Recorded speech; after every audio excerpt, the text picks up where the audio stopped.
उपाध्यक्ष महोदय, माननीय सदस्य को वहाँ इस तरह खड़ा नहीं होना चाहिए।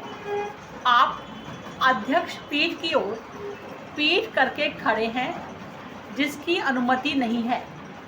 मेरे विचार से ऐसे विवाद स्वस्थ विवाद है, जिससे हम लोकतंत्र के रास्ते पर आगे बढ़ सकते हैं और नियमों तथा विनियमों को बनाने, नियुक्तियों के मामले में, आयोग के कार्यकरण के मामले में भी बार बार इन विवादों के माध्यम से हम संसद से बाहर विचार विमर्श कर पाएंगे और संसद के बाहर लोकतांत्रिक ताकतों के साथ लगातार विचार विमर्श कर सकते हैं।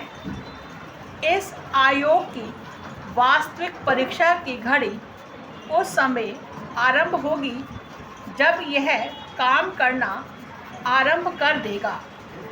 उस समय निसंदेह यह पता चलेगा कि क्या यह केंद्रीकृत अफसरशाही का निकाय बन पाएगा और यह निचले स्तर तक उन महिलाओं तक अपनी शाखाओं का विस्तार कैसे करेगा जिनको इस आयोग की सहायता की आवश्यकता है।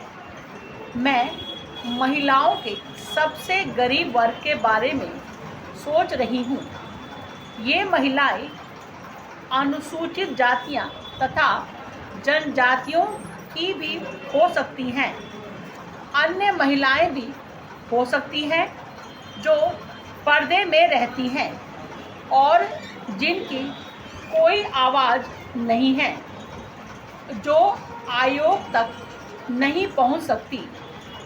क्या यह आयोग उन महिलाओं तक पहुंच पाएगा? यही प्रश्न हम पूछ रहे हैं। असंगठित क्षेत्र की उन महिलाओं का क्या होगा जिनके बारे में यह कहा जा सकता है कि एक पुरुष सुबह से शाम तक काम करता है, परंतु एक महिला का काम कभी पूरा नहीं होता।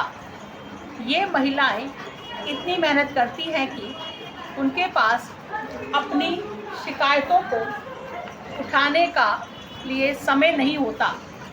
क्या आयोग इन महिलाओं तक जा पाएगा?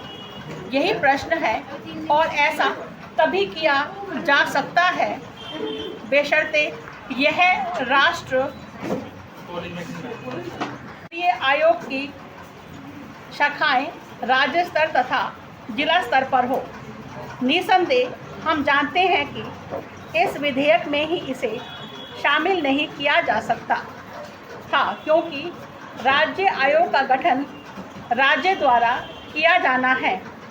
परंतु क्या कुछ ऐसे खर्च की घोषणा करना संभव होगा जिसे केंद्र सरकार द्वारा भी वहन किया जाएगा? यदि राज्य सरकारें इस तरह के आयोग गठित करती हैं, यह ऐसा मामला है जिसका हमें पता लगाना है। मेरा विचार है सरकार इस पर विचार करेगी।